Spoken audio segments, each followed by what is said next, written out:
नमस्कार साथियों, स्वागत और अभिनंदन आप सभी का। आज की अपनी क्लास है राजस्थान के प्रतीक चिन्ह के बारे में आज अपन डिस्कस करेंगे।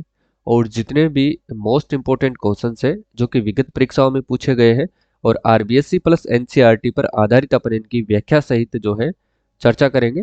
और सभी के सभी प्रश्न आपके एग्जाम के पॉइंट ऑफ व्यू से इंपॉर्टेंट रहने वाले हैं। ठीक है, क्लास साथियों ज़्यादा बड़ी नहीं होगी, 20 मिनट 15 या 20 मिनट के रहने वाले हैं, तो क्लास को पूरी देखना। इस क्लास में आपका प्रतीक चिन्ह से संबंधित कोई भी जो डाउट है वो नहीं रहेगा। ठीक है, चलिए अब बात करते हैं अपन प्रश्नों की। अपना जो पहला प्रश्न है कि राजस्थान का स्थापना दिवस मनाया जाता है। अब देखिए साथियों, राजस्थान का जो स्थापना दिवस है वो कब मनाया जाता है यह आपको बताना है। ठीक है, तो राजस्थान का जो स्थापना दिवस है वो मनाया जाता है 30 मार्च को मनाया जाता है। ठीक है, यानी कि इसका जो मनाना कब से प्रारंभ हुआ था, 30 मार्च 1949 से इसको मनाना प्रारंभ हुआ था। ठीक है, अब आप मेरे साथ साथ बोलिएगा ताकि आपका रिवीजन जो है वो अच्छे से होता है। ठीक है, जब आप साथ के साथ बोलते हो या फिर आगे आगे आंसर देते हो तो आपका जो रिवीजन है वो अच्छा हो जाता है। ठीक है, चलिए अब ये कब से मनाना प्रारंभ हुआ, 30 मार्च 1949 से। उस दिन क्या हुआ था, वृहत राजस्थान नामक संघ का क्या हुआ था, निर्माण हुआ था। ठीक है, वृहत राजस्थान संघ का जो है इस दिन निर्माण होता है। इसी दिन से राजस्थान दिवस मनाया जाता है। ठीक है, ध्यान रखना। अगला प्रश्न देखिए अब, राजस्थान का राज्य पक्षी कौन सा है। राज्य पक्षी की अपन बात करेंगे तो राजस्थान का राज्य पक्षी है साथियों गोडावण। ठीक है, गोडावण राज्य पक्षी। अगर इसे दर्जा कब दिया गया था, तो दर्जे की अगर बात करें तो सन 1981 के अंतर्गत इसको राज्य पक्षी का दर्जा दिया गया था। अगर अपन बात करें साथियों इसके वैज्ञानिक नाम की, ठीक है, वैज्ञानिक नाम कौन सा है ये आपको ध्यान में रखना है, क्योंकि यह तो वेरी वेरी मोस्ट प्रश्न है जो हर एग्जाम में पूछा जाता है। ठीक है, तो इसका जो वैज्ञानिक नाम है वो है कैरियोटिस नाइग्रिसेप। ठीक है, क्या नाम है, कैरियोटिस नाइग्रिसेप जो है इसका वैज्ञानिक नाम है। यह आपको विशेष तौर से इसका ध्यान में रखना है। ठीक है, अब बात करते हैं इसकी जो इसका जो हिंदी भाषा में क्या नाम है। देखिए हिंदी भाषा में इसको अपन किस नाम से जानते हैं, तो हिंदी भाषा में इसको अपन सोहन चिड़िया के नाम से जानते हैं।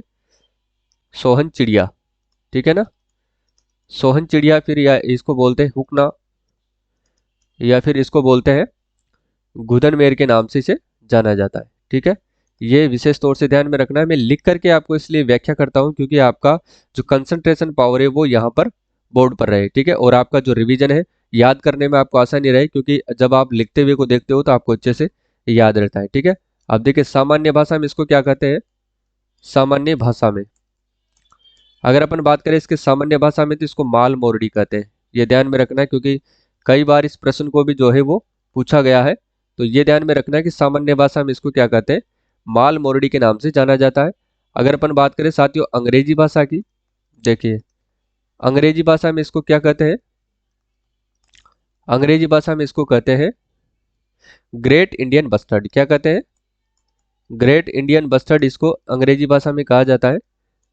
अंग्रेजी भाषा में क्या कहते हैं इसको, ग्रेट इंडियन बस्टर्ड। क्या कहते हैं, ग्रेट इंडियन बस्टर्ड इसको कहते हैं। ठीक है, तो आपको बार बार इनको बोलना है ताकि आपको अच्छे से याद हो सके। इसके बाद देखिए ये साथियों शर्मिले स्वभाव का पक्षी है, ये भी ध्यान रखना। इसका जो स्वभाव कैसा है, तो स्वभाव है इसका शर्मिला। ये भी आपको विशेष तौर से ध्यान में रखना है, स्वभाव कैसा है इसका, शर्मिला है। और ये कहाँ पर पाया जाता है साथियों, ये भी देख लीजिएगा। देखिए तो ये राष्ट्रीय मरु उद्यान, राष्ट्रीय मरु उद्यान जो कहाँ पर है साथियों, जैसलमेर और बाड़मेर के अंदर ये फैला हुआ है। ठीक है, और इसके साथ ही सोकलिया में पाया जाता है। और सोकलिया कहाँ पर है, तो सोकलिया साथियों ये अजमेर के अंदर स्थित है। ठीक है, अजमेर में है। और अजमेर के बाद ये कहाँ पर पाया जाता है, तो देखिएगा अजमेर के बाद देखिए सोरसेन बारा के अंदर भी ये पाया जाता है। ठीक है, और सोरसेन जो बारा है साथियों वो इसकी प्रजनन स्थली मानी जाती है। ठीक है, सोरसेन बारा, और ये क्या है, गोडावन की क्या है, प्रजनन स्थली भी है, प्रजनन स्थली। ठीक है ना, ये आपको विशेष तौर से ध्यान में रखना है। सोरसेन बारा जो इसकी क्या है, प्रजनन स्थली मानी जाती है। तो ये हुई पूरी व्याख्या किसकी, अपने गोडावन की। ठीक है, और ये मूलतः साथियों ये ध्यान रखना अफ्रीका का पक्षी है, ठीक है ना। कहाँ का पक्षी है ये? अफ्रीका की ये प्रजाति है, ये ध्यान में रखना। और इसका जो आकार है, इसका आकार बड़ा होता है, बड़ा व भारी है, ठीक है। बड़ा व भारी होने के कारण ये क्या करता है, जल के पास में घोंसले बना करके रहता है, ठीक है। और ये किस में रहता है? घास के घोंसले बना करके रहता है। यह आपको विशेष तौर से ध्यान में रखना है, ठीक है। चलिए अगला प्रश्न देखते हैं। इसके बारे में अपन ने सारी चीजें देख ली है, ठीक है। देखिए नेक्स्ट क्वेश्चन है अब। चलिए, सोरसेन नामक स्थान प्रसिद्ध है, अभी अपन ने देखा ही था, गोडावण पक्षी की शरण स्थली के लिए जाना जाता है। चलिए नेक्स्ट देखते हैं अब। ग्रेट इंडियन बस्टर्ड किसको कहते हैं? तो ग्रेट इंडियन बस्टर्ड कहा जाता है साथियों, गोडावण पक्षी को कहा जाता है, ये ध्यान में रखना है, ठीक है ना। ग्रेट इंडियन बस्टर्ड किसको कहते हैं? गोडावण पक्षी को कहा जाता है। साइबेरियन सारस, ये साथियों केवलादेव घना पक्षी विहार कौन सा है? घना पक्षी विहार के अंतर्गत ये पक्षी जो है वो आते हैं। और ये कहाँ पर है? अभ्यारण्य है ये है भरतपुर जिले के अंदर स्थित है, ये ध्यान रखना। कुर्जा पक्षी ये जोधपुर का है, ठीक है, कीचन गांव जोधपुर में ये। और चिंकारा आपको पता ही है। चलिए, सोरसेन घास के मैदान किस जिले में स्थित है? सोरसेन घास के मैदान साथी ये 12 जिले के अंदर स्थित है। इंपॉर्टेंट क्वेश्चन है ये एग्जाम के पॉइंट ऑफ व्यू से, ठीक है, ध्यान में रखना है इसको। चलिए नेक्स्ट क्वेश्चन क्या है? राजस्थान का राज्य खेल, देखिए अब इसकी पूरी डिटेल अपन देखेंगे। राजस्थान का जो राज्य खेल कौन सा है, तो वो है साथियों बास्केटबॉल। कौन सा है? बास्केटबॉल। अगर अपन बात करें इसके दर्जा कब दिया जाता है, बास्केटबॉल राजस्थान का राज्य खेल है, लेकिन इसको राज्य खेल का दर्जा दिया जाता है साथियों सन 1948 के अंतर्गत। और राजस्थान में जो बास्केटबॉल अकादमी है वो दो है। एक तो कौन सी है साथियों? महिला बास्केटबॉल अकादमी, ठीक है ना, महिला बास्केटबॉल अकादमी, ये ध्यान रखना। ये कहां पर है? तो ये साथियों जयपुर जिले के अंदर स्थित है, ठीक है ना। कहां पर है ये जयपुर में है। और इसके बाद देखिए बालक बालक बास्केटबॉल अकादमी, बालक बास्केटबॉल अकादमी, ये कहां पर स्थित है? तो ये जैसलमेर में है। बास्केटबॉल अकादमी जो ये जैसलमेर के अंदर स्थित है, ठीक है। ये आपको विशेष तौर से ध्यान में रखना है, क्योंकि यहाँ से भी जो है वो प्रश्न आपको पूछ लिया जाता है कि महिला बालक अकादमी कहाँ पर स्थित है और बालक बास्केटबॉल अकादमी ये कहाँ पर है। तो बालक है तो जैसलमेर में, और महिला कहाँ पर है? तो ये जयपुर के अंदर स्थित है, ठीक है। ये विशेष तौर से आपको ध्यान में रखना है। नेक्स्ट देखते हैं अब। राजस्थान का कल्प वृक्ष किसको कहते हैं? देखिए राजस्थान का जो कल्प वृक्ष है साथियों, ये किसको कहा जाता है? तो कल्प वृक्ष तो आप सभी को पता होगा, ये खेजड़ी को कहा जाता है, ठीक है। किसको कहते हैं? खेजड़ी वृक्ष को क्या कहते हैं? कल्प वृक्ष कहा जाता है। अब देखिए साथ इसको राजस्थान का गौरव भी कहते हैं, ये भी आपको ध्यान रखना है। किसको? खेजड़ी को। अब देखिए इसे दर्जा कब दिया जाता है? राज्य वृक्ष का। इसको यह अपना राजस्थान का राज्य वृक्ष भी है। कौन सा? खेजड़ी। राज्य वृक्ष कौन सा है? तो वो है खेजड़ी। अब देखिए इसको दर्जा दिया जाता है साथियों 31 अक्टूबर सन 1983 को, ठीक है ना। 31 अक्टूबर 1983 को इसको राज्य वृक्ष का जो है वो दर्जा दिया जाता है। अब इसकी बात करते हैं अपन, इसको राजस्थान का कल्प वृक्ष के तो कहते ही हैं, और इसे राजस्थान का क्या कहते हैं साथियों? गौरव भी कहा जाता है, ये भी विशेष तौर से ध्यान रखना। राजस्थान का गौरव इसको कहते हैं। अगर इसके बाद और अपन बात करें तो धार्मिक ग्रंथों में इसको क्या कहते हैं? ग्रंथ, धर्म, जो अपने भारत के जो धर्म ग्रंथ है उसमें साथ ही इसको अपन समी कहते हैं, ठीक है ना, समी कहा जाता है। अगर बात करें इसका राजस्थानी भाषा की, देखिए अपनी जो राजस्थानी भाषा है, अब देखिए राजस्थानी भाषा में अपन इसको किस नाम से जानते हैं? तो राजस्थानी भाषा में इसको अपन सिमलो के नाम से जानते हैं, ठीक है ना, सिमलो के नाम से इसको जानते हैं। अगर इसके बाद अपन बात करें स्थानीय भाषा की, जहां पर स्थानीय भाषा की अगर अपन बात करें तो स्थानीय भाषा में इसको अपन किस नाम से जानते हैं? तो देखिए साथियों स्थानीय भाषा को इसको अपन जानते हैं झांटी के नाम से जानते हैं, ठीक है। स्थानीय भाषा में झांटी के नाम से जानते हैं। आप मेरे साथ साथ बोलिए ताकि आपको भी अच्छे से याद हो सके। और देखिए साथियों इसकी जो पत्तियां होती है, पत्तियां होती है, इसके चारे को अपन क्या कहते हैं? तो पत्तियों का जो चारा होता है साथियों उसको अपन कहते हैं लूम, जो जानवरों के लिए खाने के काम में आती है, ठीक है। इसके बाद देखिए छाल से क्या बनाई जाती है? इसकी जो छाल है वो किस काम में ली जाती है? तो औषधि निर्माण में इसका काम लिया जाता है, ठीक है। इससे क्या बनाई जाती है साथियों? औषधि बनाई जाती है, ये ध्यान में रखना है, औषधि निर्माण में इसका काम में लिया जाता है। और इसके बाद देखिए इसकी जो फली होती है, इसकी फली को क्या कहते हैं, सांगरी कहते हैं, ठीक है ना। फली को क्या कहते हैं, सांगरी कहते हैं। अब देखिए, और जो सूखी फली होती है साथियों, सूखी फली को क्या कहते हैं, तो सूखी फली को कहते हैं साथियों खोखा कहते हैं, ये ध्यान में रखना है। क्या कहते हैं इसको, सूखी फली को खोखा कहते हैं, क्योंकि इसे भी आपसे पूछ सकते हैं। अब देखिए इसकी पूजा कब की जाती है, क्योंकि खिचड़ी की जो है वो पूजा की जाती है, तो पूजा की जाती है साथियों इसकी विजयदशमी को। कब की जाती है, विजयदशमी को इसकी जो है वो पूजा की जाती है, यानी कि दशहरे के दिन इसकी पूजा की जाती है, ठीक है। और अपने जो लोक देवता है, कौन, लोक देवता, जैसे कौन, गोगा जी हुए, गोगा जी हो गए, और झूझार जी हो गए, झूझार जी, इनके जो थान होते हैं साथियों, इनके जो थान होते हैं वो कहाँ पर बने होते हैं, वो खेजड़ी के नीचे ही बने होते हैं, ठीक है ना। ये आपको विशेष ध्यान में रखना है।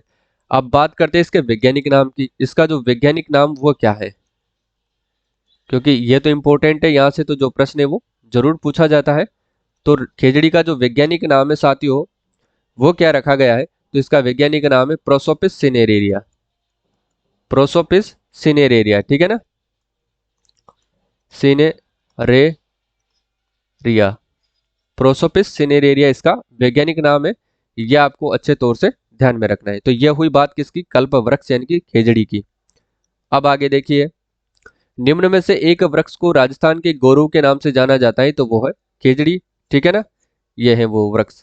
नेक्स्ट है, राजस्थान का राज्य वृक्ष कौन सा है, खेजड़ी है। अभी अपन ने सारी डिटेल इसकी देख ली है। तो इसको दर्जा दिया गया था साथियों 1983 को, यानी कि 31 अक्टूबर 1983 को। और इसको क्या कहते हैं, राज्य वृक्ष है, इसको राजस्थान का गौरव भी कहते हैं, ये ध्यान में रखना है। और इसको कल्प वृक्ष भी कहते हैं, ये भी आपको ध्यान में रखना है, ठीक है। बार बार आपको रिवीजन करना है ताकि आपका जो एक भी प्रश्न है वो गलत नहीं हो सके। आगे देखिए, राजस्थान के राजकीय वृक्ष का वैज्ञानिक नाम कौन सा है, अभी अपन ने देखा था। राजकीय वृक्ष की अपन बात करें, वृक्ष कौन सा है, तो वो है साथियों खेजड़ी। कौन सा है, खेजड़ी राजकीय वृक्ष है। और इसके वैज्ञानिक नाम कौन सा है, तो वो है प्रोसोपिस सिनेरेरिया, ये विशेष तौर से ध्यान में रखना है। नेक्स्ट क्वेश्चन है आपके सामने, राजस्थान का राज्य पक्षी, राज्य वृक्ष और राज्य पशु का सही सम्मिलित समूह कौन सा है। पहले आपको देखना है राज्य पक्षी कौन सा है, तो गोडावण है। इसमें देखिएगा यहाँ पर भी गोडावण है और यहाँ पर भी गोडावण। इसके बाद देख रहे हैं वृक्ष तो है खेजड़ी, और राज्य पशु कौन सा है, तो वो है, पशु की बात करेंगे तो वो है चिंकारा, ठीक है। तो ऑप्शन नंबर डी बिल्कुल करेक्ट आंसर होगा। खेजड़ी ये वृक्ष है, पशु चिंकारा है, और वृक्ष ये पक्षी गोडावण है, ठीक है। चलिए नेक्स्ट क्वेश्चन की बात करते हैं अब। राजस्थान का सागवान कौन सा वृक्ष है, राजस्थान का सागवान जो है वो कौन सा वृक्ष है। वृक्ष की अपन बात करेंगे तो सागवान की वो है रोहिड़ा, ठीक है, जिसको अपन रेगिस्तान का सागवान भी कहते हैं और राजस्थान का सागवान भी अपन इसको कहते हैं। क्या कहते हैं इसको, रेगिस्तान का सागवान। अब देखिए राजस्थान का जो सागवान उसको बोलते हैं रोहिड़ा को। अब देखिए इसको राज्य पुष्प भी कहते हैं, ये भी विशेष तौर से आपको ध्यान रखना, राज्य पुष्प। क्या कहते हैं इसको, राज्य पुष्प कहा जाता है। और राज्य पुष्प का दर्जा साथ ही इसको कब दिया जाता है, तो इसको भी 31 अक्टूबर सन 1983 को राज्य पुष्प का जो है वो दर्जा दिया जाता है। ये आपको विशेष तौर से ध्यान रखना है। इसको अपन बोलते हैं मरुशोभा के नाम से भी जानते हैं, ठीक है, मरुशोभा के नाम से इसको अपन जानते हैं। इसका जो है उपनाम है, ठीक है ना, किसका, रोहिड़ा का उपनाम क्या है, मरुशोभा। और ये साथियों पश्चिमी राजस्थान में पाए जाने वाला पौधा है, पश्चिमी राजस्थान में ये पाया जाता है। ये विशेष तौर से आपको ध्यान में रखना है, पश्चिमी राजस्थान में ये पाया जाता है। अगर इसके वैज्ञानिक नाम की अगर अपन बात करें, वैसे तो अपन इसके प्रश्न की अपन चर्चा करेंगे आगे चल के। इसका वैज्ञानिक नाम है साथियों टिकोमेला अंडुलेटा, ठीक है ना, टिकोमेला अंडुलेटा इसके वैज्ञानिक नाम है। ये आपको विशेष तौर से ध्यान में रखना है, क्योंकि वैज्ञानिक नाम को लेकर के ही वहां पर एग्जाम में जो है प्रश्न आपको पूछा जाता है, ठीक है। और इसका जो उपयोग है साथियों वो किस में काम में लिया जाता है, उपयोग की अगर अपन बात करें तो फर्नीचर में, फर्नीचर में इसका उपयोग लिया जाता है। और औषधि निर्माण में इसको काम में लिया जाता है, ठीक है, औषधि निर्माण में भी इसका जो है उपयोग किया जाता है। यह भी आपको विशेष तौर से ध्यान में रखना है। रेगिस्तान का सागवान इसको कहते हैं, मरुशोभा इसका उपनाम है। राज्य पुष्प का दर्जा इसको 31 अक्टूबर 1983 को दिया गया था। और ये पाया कहां पर जाता है साथियों, पश्चिमी राजस्थान में यानी कि रेगिस्तान में पाए जाने वाला ये पौधा है। उपयोग होता है इसका फर्नीचर और औषधि निर्माण में। चलिए नेक्स्ट बात करते हैं अपन। राजस्थान के राज्य पुष्प रोहिड़ा का वैज्ञानिक नाम क्या है? देखिए वैज्ञानिक नाम है, अभी अपन ने देखा था टेकोमेला अंडुलेटा जो है इसका वैज्ञानिक नाम है, ठीक है, याद रखना। नेक्स्ट देखते हैं राजस्थान का राज्य पुष्प निम्न में से कौन सा है? राज्य पुष्प है, सॉरी यहाँ पर मिसप्रिंट हो गई, राज्य पुष्प लिख लेना। राज्य पुष्प निम्न में से कौन सा है? देखिए पलास, ब्यूटिया मोनोस्पर्मा या फिर कचनार, रोहिड़ा, टेकोमेला, अंडुलेटा। तो ऑप्शन सी बिल्कुल सही आंसर रहेगा क्योंकि इसी को अपन क्या बोलते हैं? राज्य पुष्प कहते हैं। और दर्जा दिया गया था सन 1983 को, विशेष तौर से ध्यान में रखना। वैज्ञानिक नाम है इसका टिकोमेला अंडुलेटा, ठीक है। इसको रेगिस्तान का सागवान भी कहते हैं और राजस्थान का सागवान भी इसको कहा जाता है। इसका निर्माण साथियों फर्नीचर व औषधि निर्माण में किया जाता है। इसका उपनाम मरुशोभा है, ये विशेष तौर से आपको ध्यान में रखना। और राजस्थान के पश्चिमी भाग में यह पाया जाता है। चलिए राजस्थान का राज्य पशु कौन सा है? राज्य पशु की अपन बात कर रहे हैं। राज्य पशु है साथियों चिंकारा, अभी अपन ने देखा था, ठीक है। चिंकारा की अगर अपन बात करें तो इसको दर्जा कब दिया गया था? राज्य पशु का दर्जा, देखिए राज्य पशु जो है इसको दर्जा दिया गया था साथियों सन 1981 के अंतर्गत इसको राज्य पशु का जो है दर्जा दिया जाता है। और इसके वैज्ञानिक नाम की अगर अपन बात करें, देखिए वैज्ञानिक नाम क्या है इसका? तो इसका जो वैज्ञानिक नाम है गजेला बनेटी इसको अपन कहते हैं, ठीक है।